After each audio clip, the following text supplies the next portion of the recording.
I'll start with some of my observations of Maharaja's dealings with other devotees and in general what I have observed in Maharaj. And then I'm going to go to my own experiences. I'm going to share my own experiences with Bhakti Charu Swami Maharaj. Let's offer some prayers before we start. Om Ajnanatimirandhasya Jnananjanashalakaya Chakshurunmilitam Yena Tasmai Shri Gurave Namaha Shri Chaitanya Manobhishtham Sthapitam Yena Bhutale Swayam Rupah Kadamahyam Dadati Swapadantikam Vandeham Shri Guro Shri Yutapadakamalam Shri Gurun Vaishnavamscha Shri Rupam Sagrajatam Sahagana Raghunathanvitam Tam Sajivam Sadvaitam Savadhutam Parijana Sahitam Krishna Chaitanya Devam Shri Radha Krishna Padan Sahagana Lalita Shri Vishakhanvitamscha Nama Om Vishnu Padaya Krishna Presthaya Bhutale Srimate Bhakti Vedanta Swamin Iti Namine Namaste Saraswate Deve Gauravani Pracharine Nirvishesha Sunyavadi Paschatya Deshatarine He Krishna Karuna Sindho Dina Bandho Jagatpate Gopesha Gopika Kanta Radha Kanta Namostute Tapta Kanchana Gaurangi Radhe Vrindavaneshwari Vrishabhanusute Devi Pranamami Haripriye Vancha Kalpatarubhyascha Kripa Sindhubhya Evacha Patitanam Pavanebhyo Vaishnavebhyo Namo Namaha Jaya Sri Krishna Chaitanya Prabhu Nityananda Sri Advaita Gadadhara Sri Vasadi Gaura Bhakta Vrinda Hare Krishna Krishna Krishna Hare Hare Hare Rama Rama Rama Hare Hare Mukam Karoti Vachalam Pangum Langhayate Girim Yatkrupatamaham Vande Sri Gurum Dinatarinam Nama Om Vishnu Padaya Krishna Presthaya Bhutale Shrimate Bhakti Charu Swamin Iti Namine Snigdhachetah Supranita Vagminam Charasa Plutam Prabhupada Gata Pranam Naumi Bhakti Charu Padam Hare Krishna. So it's very well known all over ISKCON. Every devotee in ISKCON knows very well that His Holiness Bhakti Charu Swami Maharaj is a true soldier of Srila Prabhupada. He is a Prabhupada man, and he was extremely loyal to Prabhupada's institution, which is ISKCON, and he had fantastic relationships with almost all ISKCON leaders, and also he was very well known for many things, especially for his sweet bhajans and kirtans, and also very deeply philosophical classes, lectures, and for many other things. So I'll start off, as I said, with my own observations. I'm sure many other devotees have similar observations, but I wanted to stress that before I get into my own personal experiences with Maharaj. So my first observation of Bhakti Charu Swami Maharaj is that he is, as I said again, he is very, very loyal to Srila Prabhupada. His love for Srila Prabhupada and his loyalty to ISKCON is probably his first and foremost quality. Every year during Gaur Purnima in Mayapur, he would give seminars on topics like Srila Prabhupada's unique position in ISKCON, Srila Prabhupada's unique contribution, and I remember that he gave seminar on this history of Vaishnava heritage many times actually. The history of Vaishnava heritage, that was one of his favorite topics. and in that he would give the history of Vaishnavism, especially Gaudiya Vaishnavism. And in that, it was a several day. Once he gave a 9-day seminar for 9 days and 9 sessions. So in that he actually, for the first 4 or 5 days, he actually spoke on the previous acharyas, and then he came to Bhakti Siddhanta Saraswati Thakur. First of all, Bhakti Vinod Thakur, Bhakti Siddhanta, and then Srila Prabhupada. And then he would emphasize on the unique contribution of Srila Prabhupada and what is special about his institution, ISKCON. So in that way he would always emphasize and conclude saying that, never leave ISKCON, follow Srila Prabhupada, just stay on the boat. One of his favorite examples was, if you are traveling in an ocean, in a ship, then you would, the only thing you need to do is to stay on the boat. Even if the boat may appear to be tottering, or maybe you may be afraid that it may sink, but still stay on the boat. If you will jump into the water, then it's like suicide. So stay on the boat and you will definitely reach your destination, which is Goloka Vrindavan. Similarly, he gave many other examples. Another famous example is like the mango. If it has to be ripe, what does it have to do? Just stay connected to the tree. Today, the mango may not be ripe. It's like very sour, unripe. But if it stays connected to the tree, one day it's going to be ripe. So similarly, our bhakti may not be so ripe, but if you just stay connected to the tree of ISKCON, or the parampara, then one day we're going to become pure. And we're going to become pure devotees.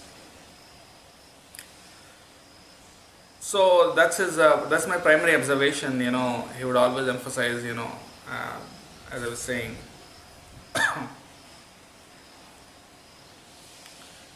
he glorified Srila Prabhupada in many ways. First of all, he translated Srila Prabhupada's books into Bengali. That was Prabhupada's instruction to him. After which, one of the important projects that he embarked on is this Bhakti Charu serial, which glorified Srila Prabhupada. The whole serial was depicting not only the life but also the teachings of Srila Prabhupada. So that was the entire thing, was just to glorify Srila Prabhupada. He shared how he once saw a magazine or some kind of book which talked about the 100 greatest personalities of the 21st century, the 20th century. And in that he expected to find Srila Prabhupada's name, but he was disappointed to find that Prabhupada's name wasn't mentioned there. So then he decided to make Srila Prabhupada famous, or do his bit to make Srila Prabhupada famous. So for that he conceived of this idea of a serial. First he wanted to have a movie, but then someone suggested that a serial is better, so he went for a serial. And then, so of course, that by translating Srila Prabhupada's books, he glorified Srila Prabhupada, of course. Then through the Bhakti Charu serial, he again glorified Srila Prabhupada. Through his seminars, as I mentioned, he again glorified Srila Prabhupada. And even his Vyasa Puja day, which happens to be September 17th, he celebrates as Srila Prabhupada's Memorial Festival, because that was the day on which Srila Prabhupada landed in USA. So it's like marking the beginning of the Hare Krishna movement. So he celebrates his own birthday as Srila Prabhupada's Memorial Festival. So that way also he glorified Srila Prabhupada, and he in fact instructed his disciples. I was in Ujjain for over 10 years. So at that time he instructed his disciples that on his Vyasa Puja day he should write 2 Vyasa Puja offerings, one for Srila Prabhupada and one for him. And he even made us recite our Vyasa Puja offerings to Srila Prabhupada. on the day of his Vyas Puja or maybe the day before, we would all read out our offerings to Srila Prabhupada. And of course, at the time of his Vyasa Puja, we would also read our offerings to Maharaj. So that's how he glorified Srila Prabhupada. And also in many instances, like this GBC had published this paper on the unique position of Srila Prabhupada, and that was authored by Ravindra Swarup Prabhu. It's like GBC approved. In fact, GBC it's actually recommended by the GBC that everyone should read it. And that book was actually printed. The entire printing and distribution was sponsored by Maharaj. And even for the GBC college, which trains the leaders of ISKCON, there is a very nice, beautiful book. I have got it which contains the quotes of Srila Prabhupada on leadership. That was also printed and sponsored by Maharaj. Once he shared how he it was a time when ISKCON was undergoing great crisis and turmoil due to the fall down of several gurus. It was like a couple decades back, something like that. And there was also this court case against ISKCON in USA by some ex-Gurukuli children who were abused. So this was a very big thing, and the court had decided. The court in the US had decided that ISKCON had to pay a big fine of several $1 million, and that was like huge amount. And to raise that amount, you had to probably sell several of the temples and properties of ISKCON in USA, which did not happen, by the way. And for that case, several devotees contributed from all over the world. Maharaj also contributed, but it was an ongoing case, so again and again that contribution was required. So at one point of time, Maharaj was shooting Abhay Charan serial, and he barely had funds even for shooting that serial. But at that time, this devotee who was in charge of this case, who was like supposed to raise funds for the court case, he approached Maharaj asking for financial help. So Maharaj actually was really himself not in a position to help him, because as I said, he had this Abhay Charan serial to shoot. And then Maharaj mentioned that I'm sorry, I won't be able to help you this time. And the devotee left. But then Maharaj mentioned that night he couldn't sleep, because he dreamt as if Prabhupada came to him and said, my institution is in like great need and you are not helping. So Maharaj felt that very guilty that he refused to help that devotee. So the first thing in the morning when he woke up, he called that devotee and then asked him to come, and then gave him a big donation. Although he himself didn't have enough money for his Abhay Charan shooting. But so the thing is, all these things, they are just a few incidents which show his love for Srila Prabhupada. And also, like when, as I said, a similar situation was in Europe also, where there was financial crisis. He traveled all around and he saved many temples by raising donations and all that. So all this he did actually for the sake of the institution.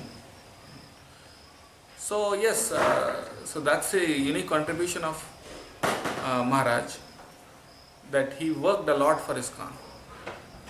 And as he says always in his lectures, that never leave ISKCON and always stay at Srila Prabhupada's lotus feet. It's not that he didn't face problems.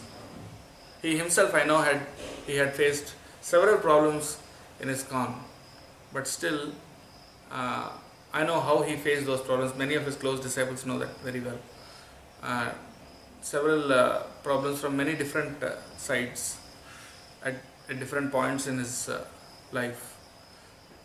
He faced in ISKCON, but still he remained strong. He never left Srila Prabhupada's lotus feet. So, by his own example, from his own example, we can learn how we need to emphasize, we need to give importance to staying united more than just staying, like our own individual preaching and projects and things like that.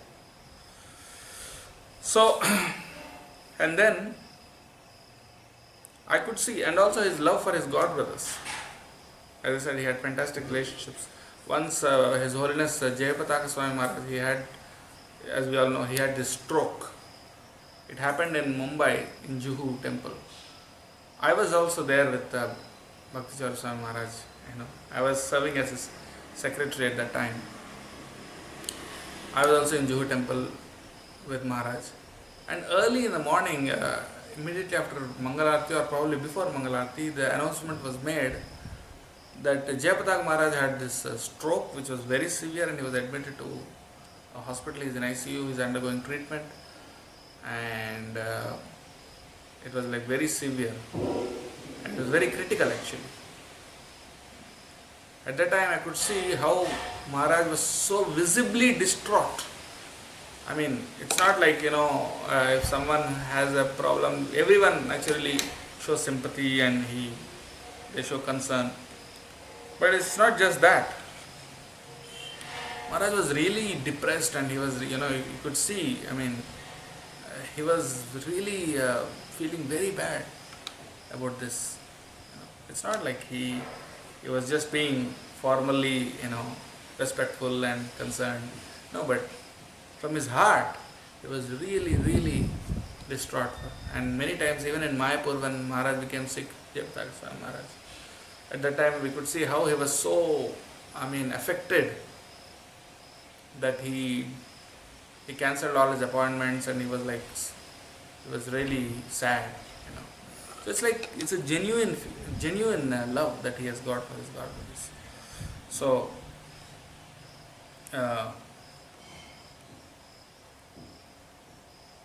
and another observation that I made is that as a true Vaishnava, he never tolerated criticism of Vaishnavas. He never tolerated that. And also he was very trusting. He trusted the devotees around him so much.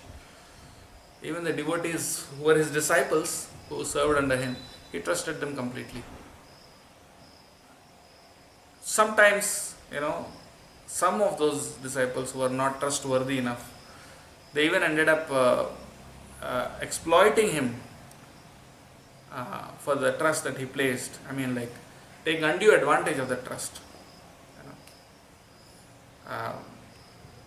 But still, Maharaj continued to trust them.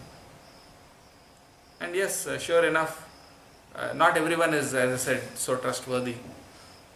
Or not everyone is so really honest and sincere.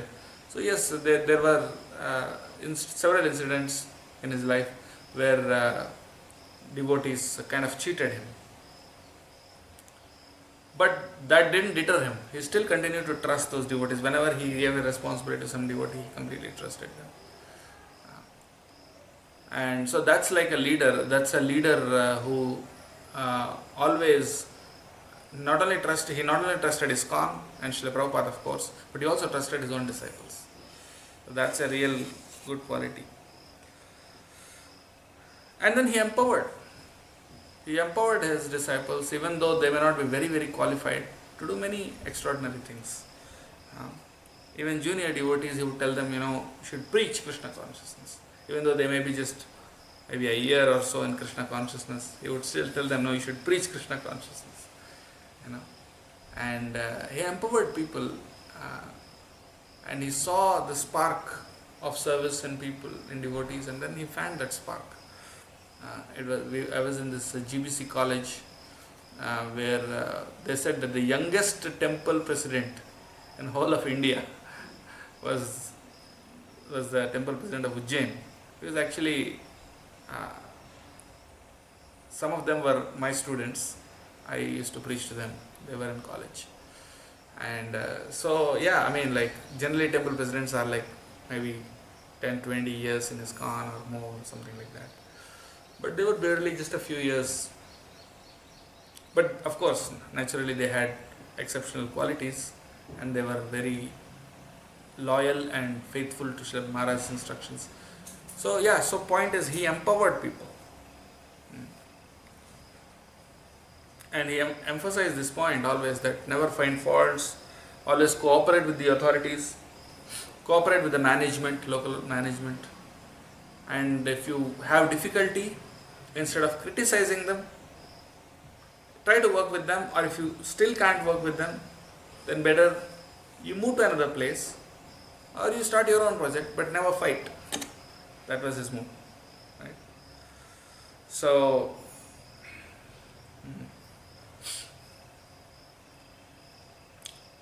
once I remember that I traveled with Maharaj again to Bangladesh. At that time, there was a political crisis in several temples. Several temple presidents were not happy with one of the leaders, and then there were a lot of complaints, and some of their concerns were probably quite genuine. But he was always very emphatic that never find faults with your leaders. Right? Try to work as much as possible with those leaders, and if you find it difficult, then probably you can find some other service to do. But he never encouraged them to find faults, although some of their concerns were actually genuine. So he made sure that there is no fight or there is no misunderstanding. He tried to reduce the misunderstanding as much as possible. So in that way, and many devotees are aware of this New York incident. New York, there was this temple, what's that place called? New York, that place in New York? Brooklyn, yes, Brooklyn temple. Now, how do you know about it? I don't know. Okay. So in Brooklyn temple, there was this crisis. The temple president wanted to sell off that property, and there was a lot of. But then, when he had to fight, he was ready to fight. Of course, there was a case where ISKCON's property was at stake. So he really was on the front line, and it was a big story. I won't get into that, but he helped save that property, and also helped protect the faith of the devotees, which was quite affected by all this. Inspired them. It stood by their side. And also in the initial days, after Srila Prabhupada left, there were many allegations. Not only in the initial days, but even several years later on. There were many allegations on the GBC, several controversial, very, very, very, very dirty allegations against some of the close associates of Srila Prabhupada. And so he was always there. When he had to fight, he was ready to fight. He protected. Fight in the sense, he was there to defend. He was there to defend ISKCON's name and reputation, and that of the leaders of ISKCON. Right? So these are some of my observations.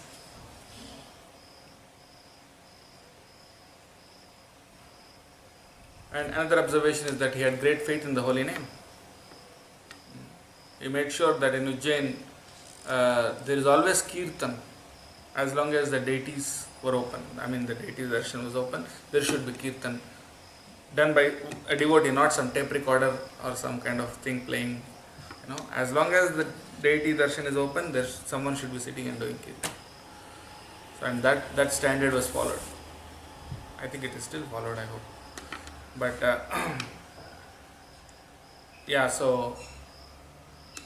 that was his standard, that was his faith in the holy name. Once there was a drought in Ujjain, that area. and there was very scanty rainfall, there was shortage of water, and so he responded by saying that actually the area in which the temple is situated, that has a good amount of water. Like the water level was quite high. So there was a well, and we would draw water from that well, and even we would supply that water all over the city. But then he said the real solution is chanting the holy name. So there was this Harinam Sankirtan for 3 continuous days, 24 hours a day and 3 days like that, with many devotees. And that happened, and soon after there was very good rainfall. So yeah, in this way, his faith in the holy name, faith in Srila Prabhupada, and those years when ISKCON was in crisis after Srila Prabhupada left, he was one of the pillars who safeguarded the faith of many, many devotees, especially the devotees who were disciples of those gurus who had difficulties, like the fallen gurus. So he was there to protect their faith. And so in this way he contributed a lot. There's much to say. We all know he built the Ujjain temple in just 10 months' time, and he oversaw many projects. He was GBC for many places. So now I would like to come to the second part of the presentation, my own experiences with Maharaj. And somehow by Krishna's grace I had the fortune to associate with Bhakti Charu Swami Maharaj from the year 1999, which is like 21 years ago. So for 21 years I had association with Maharaj, and out of that, like at least 10 years I was like 13 years I was like with Maharaj. Like 10 years when I was in Ujjain, and of course Maharaj was traveling, and obviously I was not with him all the time, but I was involved with him. And like even in the USA, when I was in US, he was also visiting US, and he had started this project in D-Land near Orlando.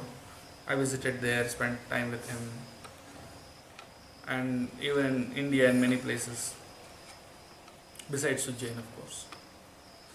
So let me share my experiences. First, my first darshan with Maharaj was in 1999. I hadn't joined the temple yet, but I was chanting 16 rounds. And Maharaj actually came to Hyderabad, and then he gave some Bhagavatam classes. So I remember the first Bhagavatam class that he gave, and I remember all the points also. Not all the points, but many of the points that he mentioned in that class, which actually inspired me. And he mentioned how there's a fight, there's a war going on between Kali and Lord Chaitanya Mahaprabhu. Kali and Lord Chaitanya Mahaprabhu. So the forces of Kali are trying to establish adharma, and Lord Chaitanya Mahaprabhu, of course, is establishing dharma.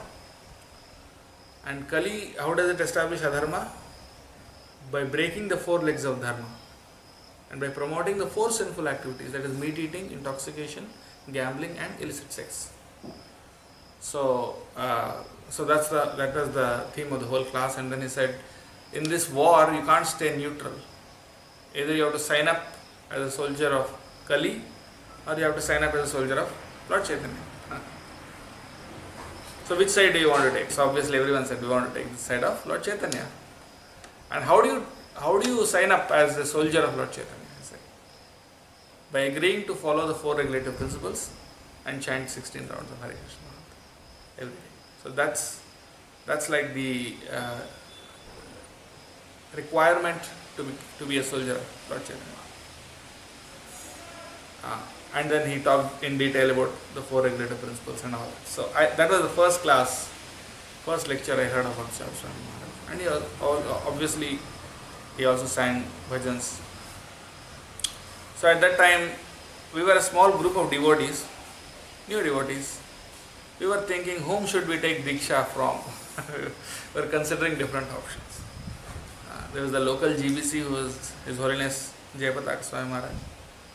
And there were many, at that time Tamal Krishna Maharaj was there. Tamal Krishna Maharaj and Bhakti Charu Swami Maharaja, or should we go for? We didn't really hear about Ravanath Maharaj at that time, but we heard about several other gurus. So we were thinking we were just considering different options.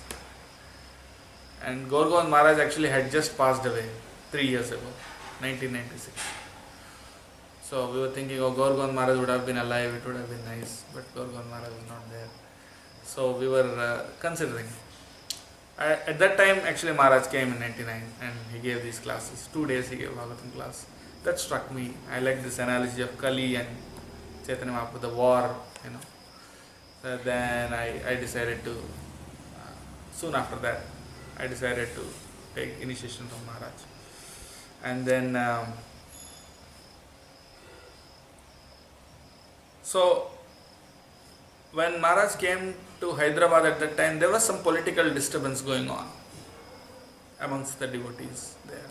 And then we went to Maharaj and asked what I was supposed to do. He said, don't take any sides, don't get involved into any politics, just engage in your bhakti. So that was a very important instruction for us. And then, so then in 2001, I wrote to him again, asking for initiation, and then explaining to him how I joined ISKCON and full time and all that. Then he said, you made a very good decision. He appreciated my decision that you joined full time.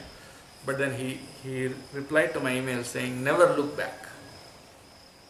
Never look back. You have taken this decision, but never turn around. You just stay in this ashram.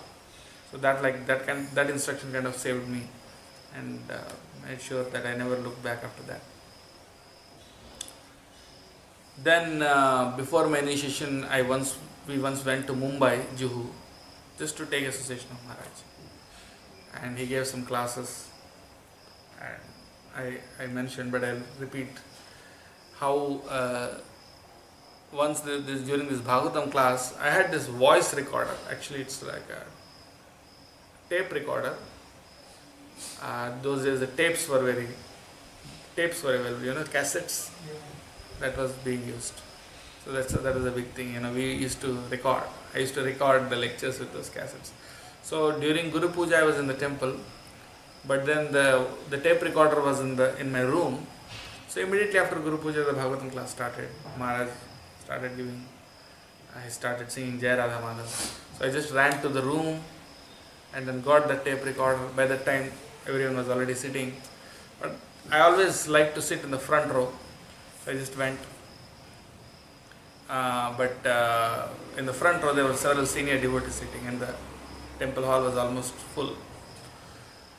I didn't want to go to the back or something because I had to record this also. I had to record Maharaj's lectures. So I put this recorder in front of Maharaj. And then I also was looking for a place to sit. So the temple president, at that time, he was not the temple president, Brajahari Prabhu. Bhima Prabhu was the temple president at that time. So Brajahari Prabhu was sitting and several other devotees were sitting. So I was looking for a place. Brajahari Prabhu understood that I was looking for a place. So he moved a little bit and he made space for me to sit. I sat. At that time, Maharaj was offering prayers. He was actually doing this Mangalacharan prayers like Namo Vishnu Padaya, Krishna Preshtaya, all that. So that was when I put the tape recorder. And then I sat. So then he started speaking, and for the first 5 or 10 minutes he was just chastising me. He was just saying that first of all, Krishnarchan comes late to the class. And then he puts the tape recorder when I am offering prayers, distracting me. And then third of all, he is pushing the senior devotees aside and sitting over there. This is not Vaishnava etiquette. Like that he went on for 5 to 10 minutes. And there were hundreds of devotees, probably 200 or 150 or 200 devotees sitting in the temple. And in front of all of them, it was like a heavy chastisement. That was That was like probably my first direct interaction. I mean, besides email, direct interaction. Of course, I was part of the group when I was in Hyderabad when I heard his lectures, but like on one-to-one. At that time, it was like this. My first experience was like what such a heavy chastisement, and then I was like very distraught. But then we went to meet him in his room, and then he called me and he gave me prasadam. I just want to. It's my duty to correct you.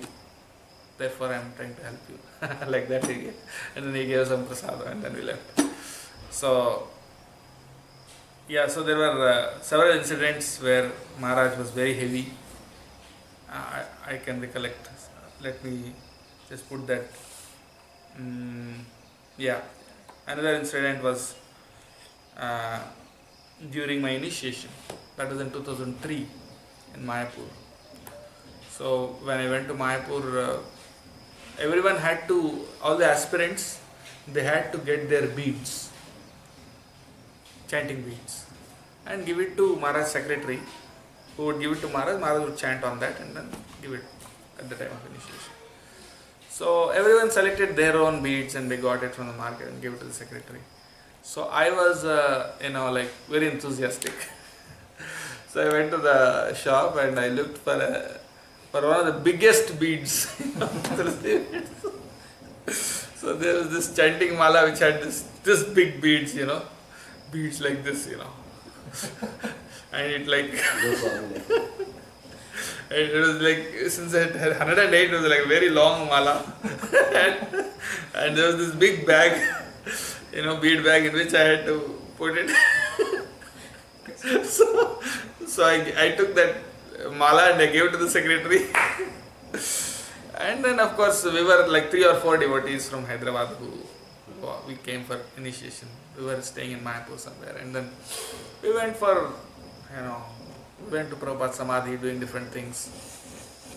Someone came running to me and said, Guru Maharaj is very upset with you.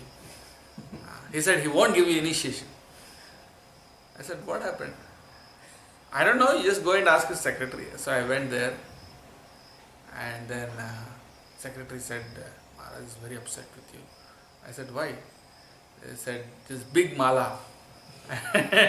And then I thought, oh, my initiation is cancelled, what will happen? And then the next day was initiation, and then that evening Maharaj called me and said, there was a meeting of all the prospective initiates. So the day before initiation and the evening, so I was also there, and then he said, big beads indicates that you are in the mode of passion. So passion is not conducive for Krishna consciousness. So therefore, go change it. So then I gave it back, and I got a very small, set of beads, and then I gave it. Of course, I got my initiation. So that was like a memory. And again, another incident. There were many incidents when many chastised, but I'm just recollecting some of them.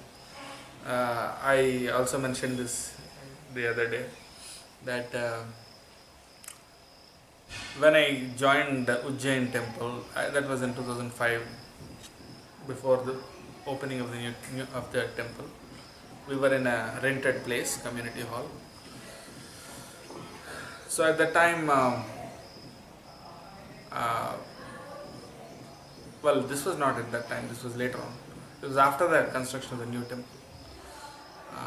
After the temple opening, at that time there were these beautiful garlands that were made for the deities.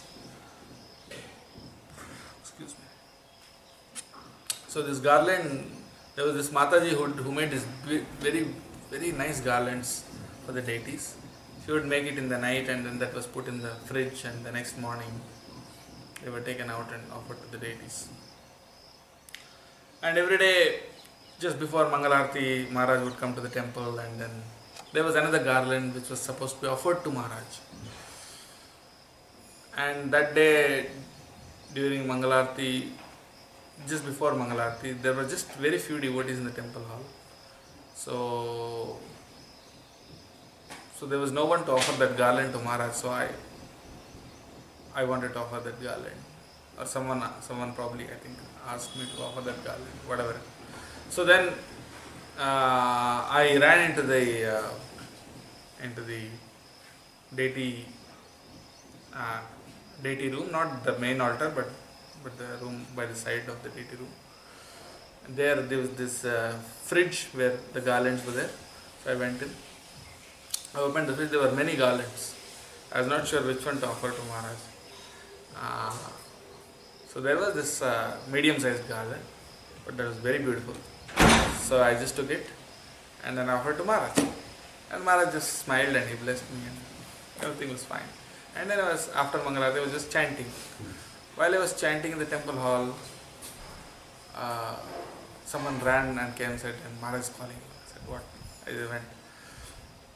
And he asked me, where did you get that garland which you offered to me? I said, I took it from the fridge. And then he went on, he was chastising so heavily that this was meant for Radharani, that's Radharani's garland. And you just took it from the fridge and you offered it to me. And then he was so heavy, kind of again for 5 to 10 minutes he went on and on and on. And then I was quite depressed, and then I was sitting and chanting, and then the morning program was over. And there was prasadam, and I did not take prasadam. Of course, I was not in the mood to take prasadam. And then around 1 o'clock there was the Ishta Goshti. There was this meeting, temple devotees. And at that time, during this meeting, everyone was there, all the devotees were there. Maharaj said, Krishnarchan, with great devotion, his spiritual master, he offered Radharani's garland to me. He was at that time, I was smiling, and everyone also, they were laughing, And then Maharaj called me forward, and then he said, I chastised you very heavily. Did you feel bad? I said, no, Maharaj, I am very grateful to you. I am very happy that you chastised me. But then he said, by your face, it doesn't look like that. And then again, everyone laughed. And then he took his own garland, and then he put it on me. And then he blessed me, kind of. So it was like that. So I remember that whenever Maharaj would chastise, soon after that he would show a lot of mercy also. And he would also empower and train us and empower us to do different services. So he blessed, one of the things, two main services I had was, one is to be Maharaj's secretary. Whenever Maharaj was in Ujjain, he used to engage me in different activities. He trained me how to type out his letters, how to reply to the emails that he got, and how to compose the letters and all that. So I was doing that, and besides that, whenever he had to write some articles, or he was giving a seminar and he wanted me to make some notes and all that, he would ask me to do. So I would print out those notes, I would type it out and print it out and all that. So secretarial work I would do. And then besides that, most of my time actually went in preaching in the universities and colleges in Bhopal, Indore, several colleges and universities from the beginning days. And so he empowered me to do that, and by his grace and Krishna's grace, several devotees, there were several people who became devotees, several students became devotees, and about 10 or 12 of them joined full time. Some of them are leaders now. So I got the good fortune to serve by his empowerment, and he asked me to write articles for this magazine. Avantika magazine was there. I wrote some articles for that, and then once he gave this seminar on Uddhava Gita. Several times he gave seminar on Uddhava Gita. The first time he gave, asked me to type out the notes, the summary, and then print it out and make it into a booklet kind of form. So in this way, several. Then when I was doing that, he corrected me how I was supposed to do it, and the mistakes, spelling mistakes, and then like I had this habit of uh, writing a lot. Like whenever I would write or type, I would do it. I would write very long emails and long stuff. So he said, you should be very concise. Avoid all those words which you don't really need.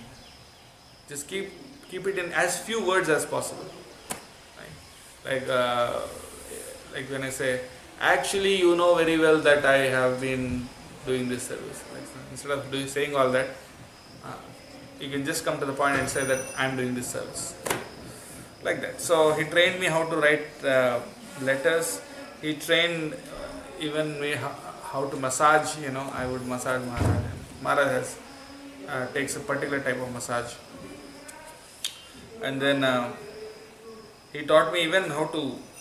He taught everyone actually in Ujjain how to sing and how not to sing and all that, and how to speak. And he would look at me and say, why is your dress not pressed?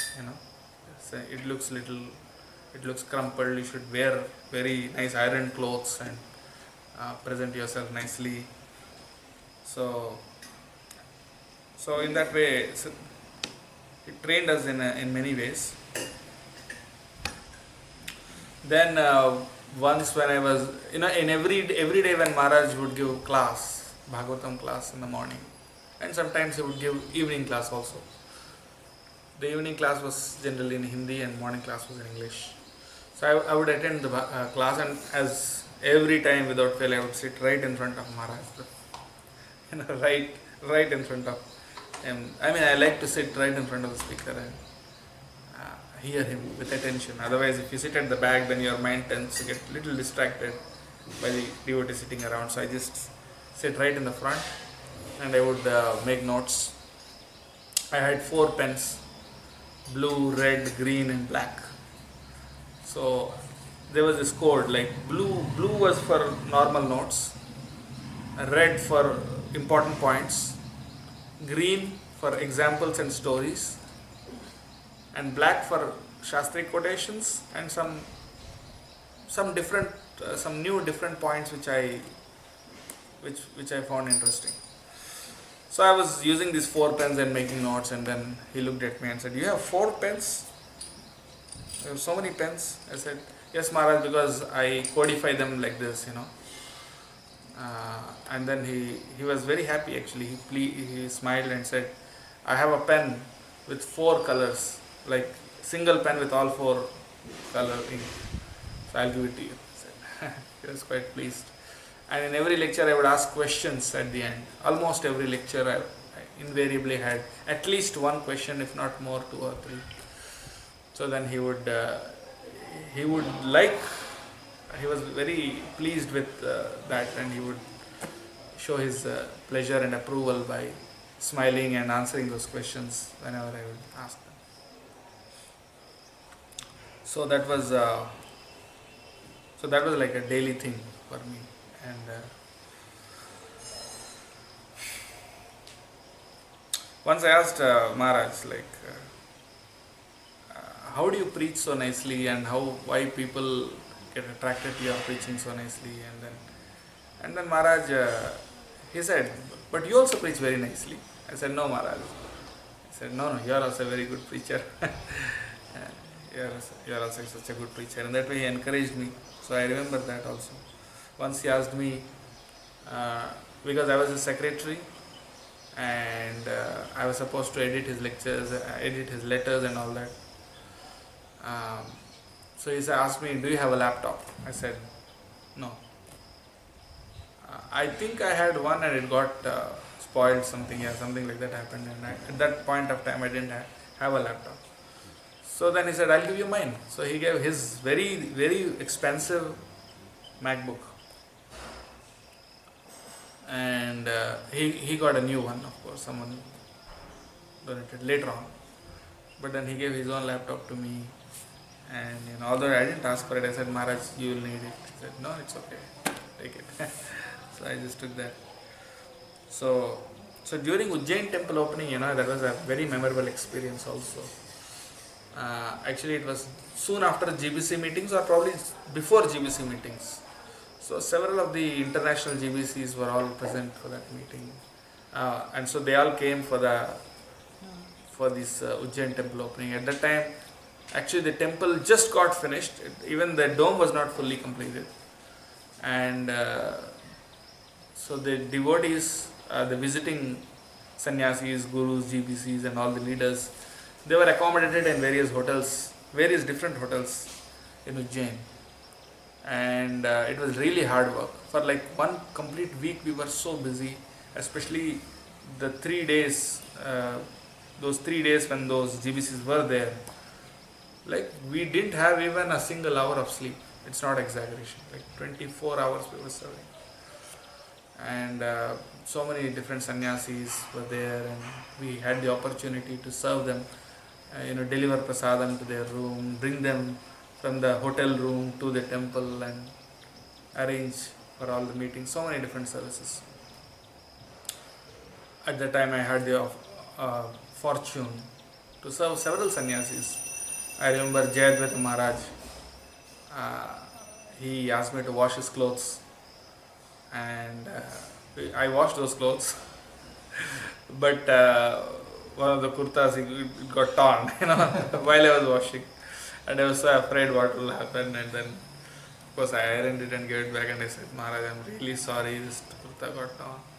He said, absolutely, don't worry, because I know they are like very old, and I expected that they'll be torn, and I wanted to tell you also that they'll be torn, and he showed other kurtas also which were torn, like, it was so simple. So, like I remember those memories. That was a very memorable time. Radhanath Maharaj also once visited. Radhanath Maharaj at that time visited, and he was constantly, he told, I remember what Radhanath Maharaj said at the time of the temple opening, Ujjain temple opening. He came at that time, and he also came before the temple opening. When we were in community hall at that time, he came. He gave a lecture. I remember the points he said. He said, it's my humble request at the lotus feet of every one of you. Please fully cooperate with Maharaj and serve. Follow his instructions. Like that he was saying. And during the temple opening, he was fanning Nityananda Prabhu with Chaman for a long time. I remember that. So he would glorify Maharaj, and Maharaj of course would also glorify him. When Maharaj would travel, he would go to Chowpatty. They would both glorify each other very nicely. They had very nice, sweet relationship. So I was able to see all that personally, those dealings. Even Radhanath Maharaj sent some of his disciples, especially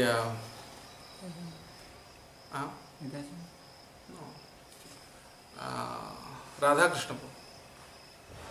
Krishna Prabhu and his wife. They would help in construction and several other things. Radha Krishna Prabhu, that very senior Grihastha devotee in Chowpatty temple. Was it Radha Krishna Prabhu, you think his name? Krishnarchan. It's very senior. Very senior. One of the, I would say, one of the oldest founding devotees. My friend has been. Radha Krishna Prabhu. Whatever. So, I think his name is Radha Krishna Prabhu. So, वो भी आते थे. They used to come and we used to serve them. So, so I would travel with Maharaj to different places in Bangladesh. I went once to Bangladesh also with Maharaj. In India I would travel to different places. In US also I had the fortune to be with Maharaj and travel with Maharaj also. I travelled with Maharaj in his car in different places. I was also secretary for some time there also. So then he was very merciful and encouraging. Even I remember some instances where he was just joking with me, like saying that he was saying that Maharaj, I asked him, Maharaj, are you giving sannyas initiation to any of your disciples? He said, you can take. It was like a joke, but he's saying it in a light mood. But then later on I had asked Maharaj whether he felt I should take sannyas and all that. So he was like very merciful, and he said yes, definitely, and we'll talk about it. And actually Maharaj recently only he asked me to come to Ujjain to discuss about that. But that was during the lockdown, and then he went to US after that, and he said after I come back from US we'll talk. But unfortunately that never happened. So he was very merciful, encouraging, and when I told him that I was going to the GBC college, I was very happy, and I said, please take full advantage of that opportunity. Get this training from the GBC college. It's a very good thing. And he said, take full advantage of that. While I was in Ujjain, I had several memories, many. I'll just mention some of the main things. He encouraged me to teach Bhakti Shastri and other courses. Like there was this AIHE, Avantika Institute for Higher Education, through which we teach different courses. Krishna Balram Prabhu was the first director of that. And after Krishna Balram Prabhu left to US, then I became the director of AIHE. And I gave Bhakti Shastri course and few other, arranged different seminars. So, yeah. And Maharaj was quite liberal. He was quite, he always behaved in such a way that there is no complaint from the local management or from others. Like whenever devotees from different places, they wanted to take Diksha from Maharaj, he would say, why don't you take Diksha from that Maharaj who was the local GBC? Why don't you take from them? He never wanted to be the guru for those devotees. In fact, he encouraged people to take Diksha from their local GBC or whoever comes there more often. But when someone was really insistent, then he would give Diksha. And whenever his god brothers visited Ujjain, Prabhupada disciples, other senior devotees, he would always arrange for prasadam, pizza, especially because Western devotees, most of his god brothers from Western background, and so naturally they like Western food. So he would make this pizza feast, and then he would give it to, in his own quarters he would invite his god brothers, and he had this pizza feast. Whenever his god brothers were there, he would make sure they get nice prasadam, accommodation, everything. And not only his god brothers, but any devotees who visited Ujjain, he made sure that they were well taken care of. So that was his caring. He always liked to feed devotees. Even in Mayapur, whenever there was this GBC meetings and any meetings or anything like that, the leaders, he would always sponsor their prasadam. In fact, not always sponsor their prasadam, but he would himself cook and have his disciples cook. Some of his disciples were really expert in cooking, like Sripati Prabhu and others. So he would engage them in cooking, and he would serve that prasadam. And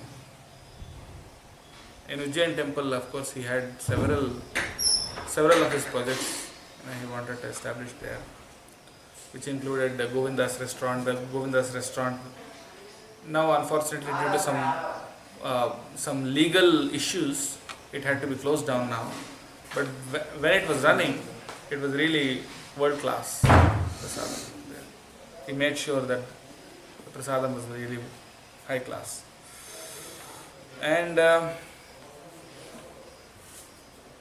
He always emphasized standards. And whenever anyone asked for second initiation, he would say, did you do Bhakti Shastri? Because you are supposed to do Bhakti Shastri before you get second initiation. Brahman Diksha. There were very few exceptions, some cases where he gave without that, but generally he emphasized those standards.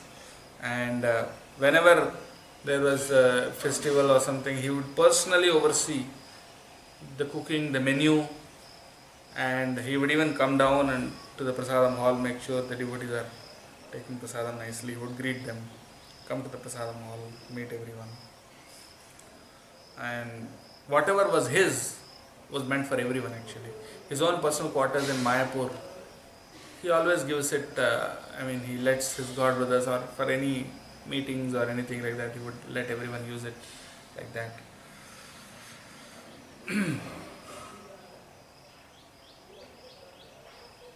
He was so kind that even when he was giving class, when someone came, his God brothers or any devotees came in the middle of the class, he would pause his class and he would greet them right in front of, right from the Vyasasan, he would greet the devotees who visited.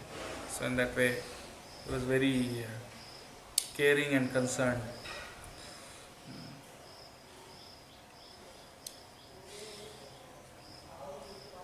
Yes, he was so, regarding his care and concern, he went to many temples, many leaders with whom he had good relationship. He would sponsor different things, like he would sponsor the altars, or he would sponsor the Guru Parampara deities as a gift, and then he would sponsor different things. And he even sent his disciples to several temples which needed manpower to preach, and he sent his disciples to different temples like that, like Bhuvaneshwar, Baroda, other places also, like that. Yes, and as far as teachings are concerned, he always emphasized, especially for brahmacharis, that you stay brahmachari for your whole life. Give your one life to Krishna, this life to Krishna, like that. And he even encouraged me, I forgot to mention that, he even encouraged me to write articles and books. Once I wrote a book on co-protection. It was not high class, I didn't want it to be published actually, but I completed writing this book on cow protection and the history of cow protection, history of cow killing, how it came, and how to protect the cows, what is the economic significance. It was a very detailed, like 200-page kind of book. And then he asked me to write more books actually, so which I haven't been able to do till now, but I hope I'll be able to do more of it. Then, one beautiful memory that I've got. My father, I requested him to visit Mayapur. He was not very supportive of me joining ISKCON. He never wanted me to join ISKCON, but then he kind of accepted it eventually. So I asked him, why don't you come to Mayapur? I just glorified Mayapur and then asked him to come. And Maharaj was there at that time. So I arranged for his stay, and then he had this appointment with Maharaj. He liked Mayapur really, because it was Navadvip, the 9 islands in Ganga, and he was really fascinated by that atmosphere. He really liked it. But since we belong to a Smartha Brahmin community from South India, so Smartha Brahmins, they generally put this Vibhuti, Lord Shiva's this thing, 3 lines across like this. You must have seen. Yeah. Vibhuti, three lines like this. So he put that early in the morning, and then he was supposed to meet Maharaj, and he came, he met Maharaj. They had a very beautiful conversation. And then And then after the meeting, Maharaj called me and said, your father, he is in Mayapur and is putting this vibhuti. You should put tilak or something. I said, yeah, but that's his, that's like a traditional, we always do it every day. So then I went to my father later on and I said, you should have put tilak at least here and all that. So I said, why will I do that? Because this is what. So then Maharaj again called me and, did you tell your father that I told you that he should have put tilak instead of? I said, yes Maharaj, I told him. You should not have told him. Bola nahi chahiye tha. Why did you tell him? He would have felt bad. I just mentioned it to you. You didn't have to tell him like that. So he was like little concerned.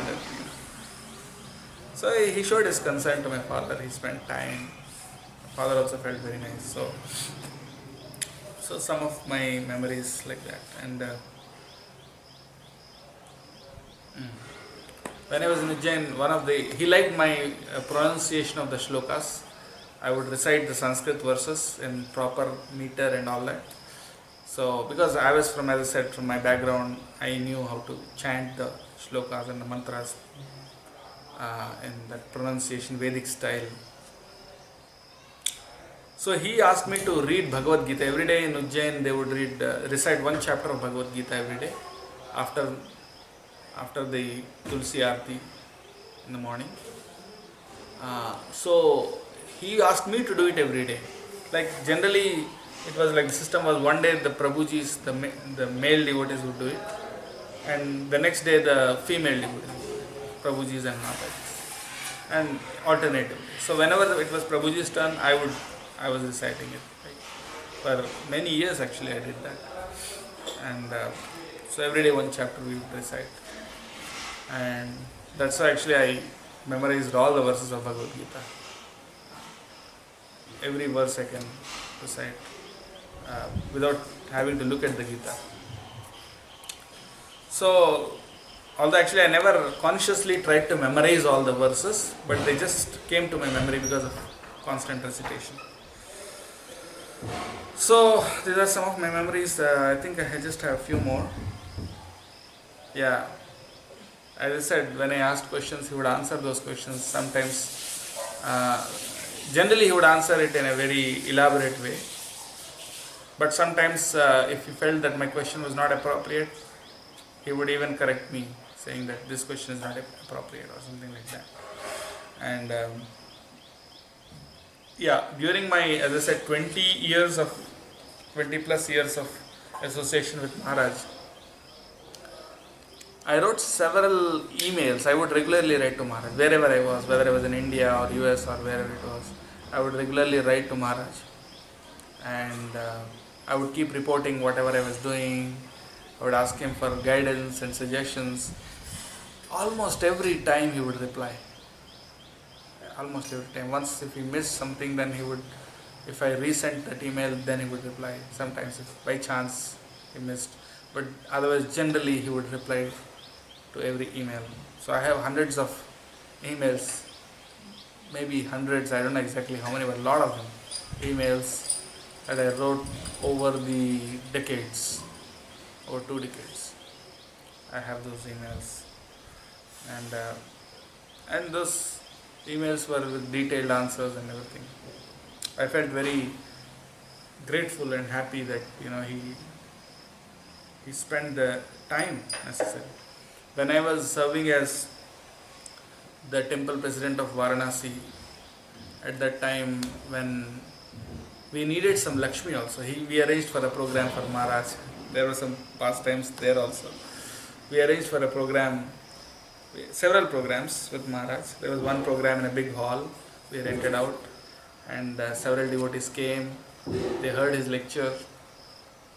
There were, I think, how many devotees were there in that hall? The hall हमने rent किया था.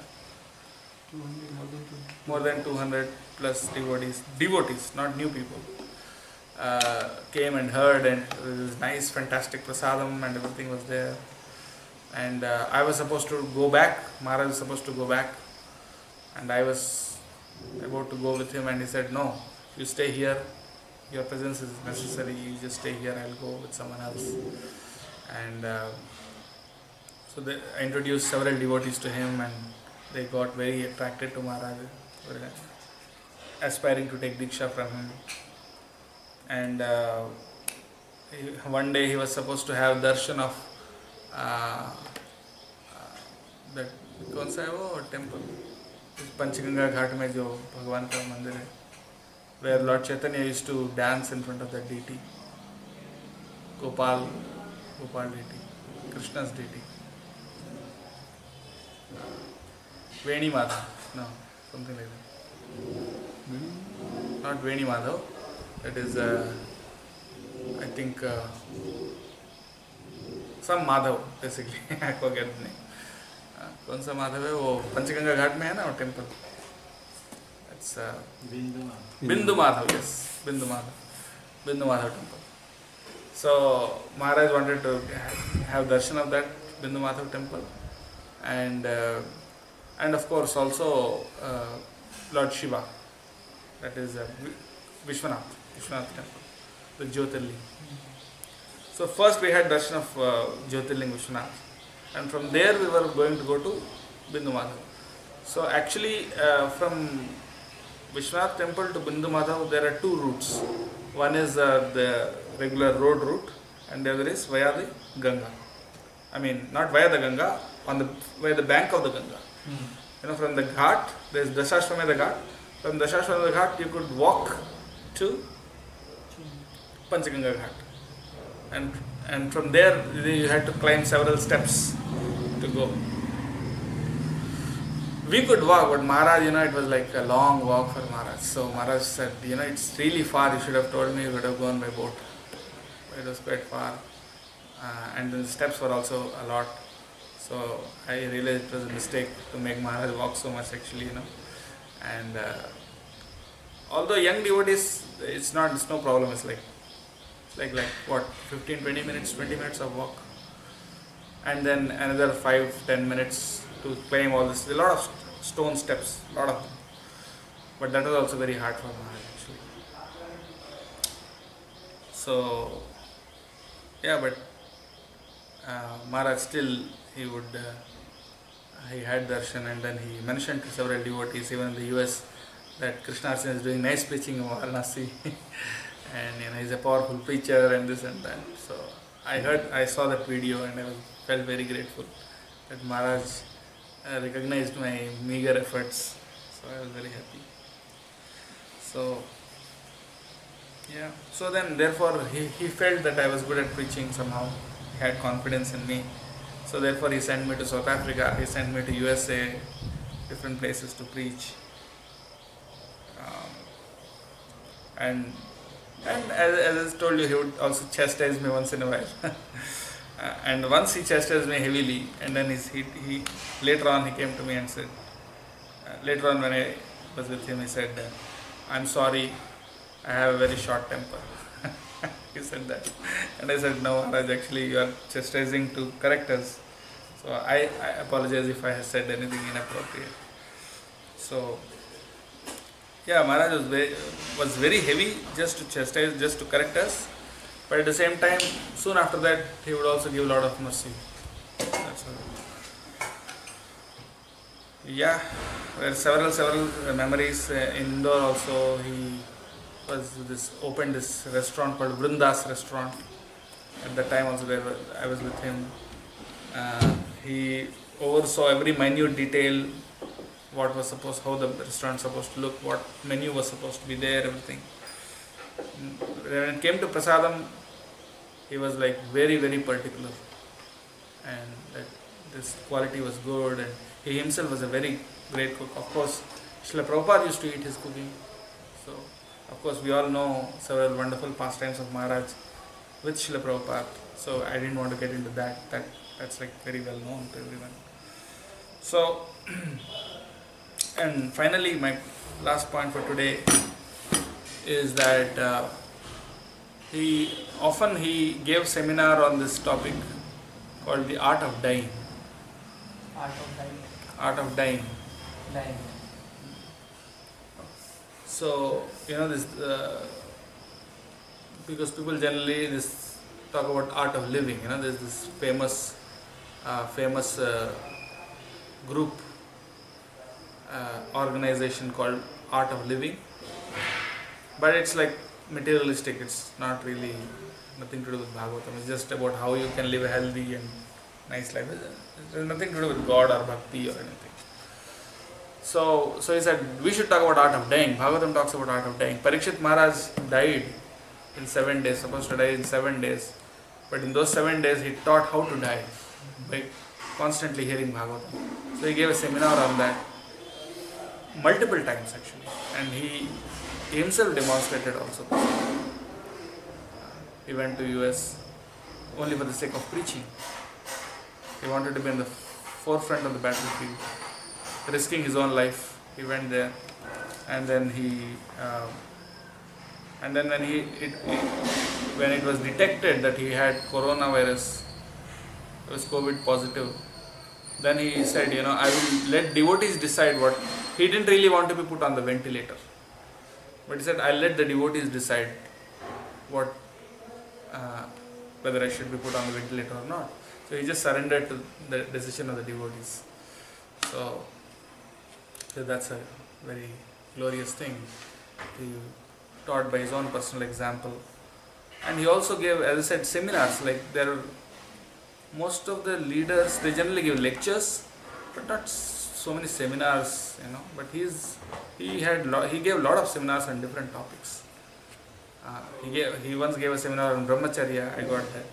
He gave a seminar on Acharyas, Vaishnava Acharyas. He gave seminars on Krishna Samhita, Uddhav Gita, Brahma Samhita, Upadeshamrita. Vaishnava etiquette, of course, is a very famous topic. And several such topics. He gave a lot of seminars on that.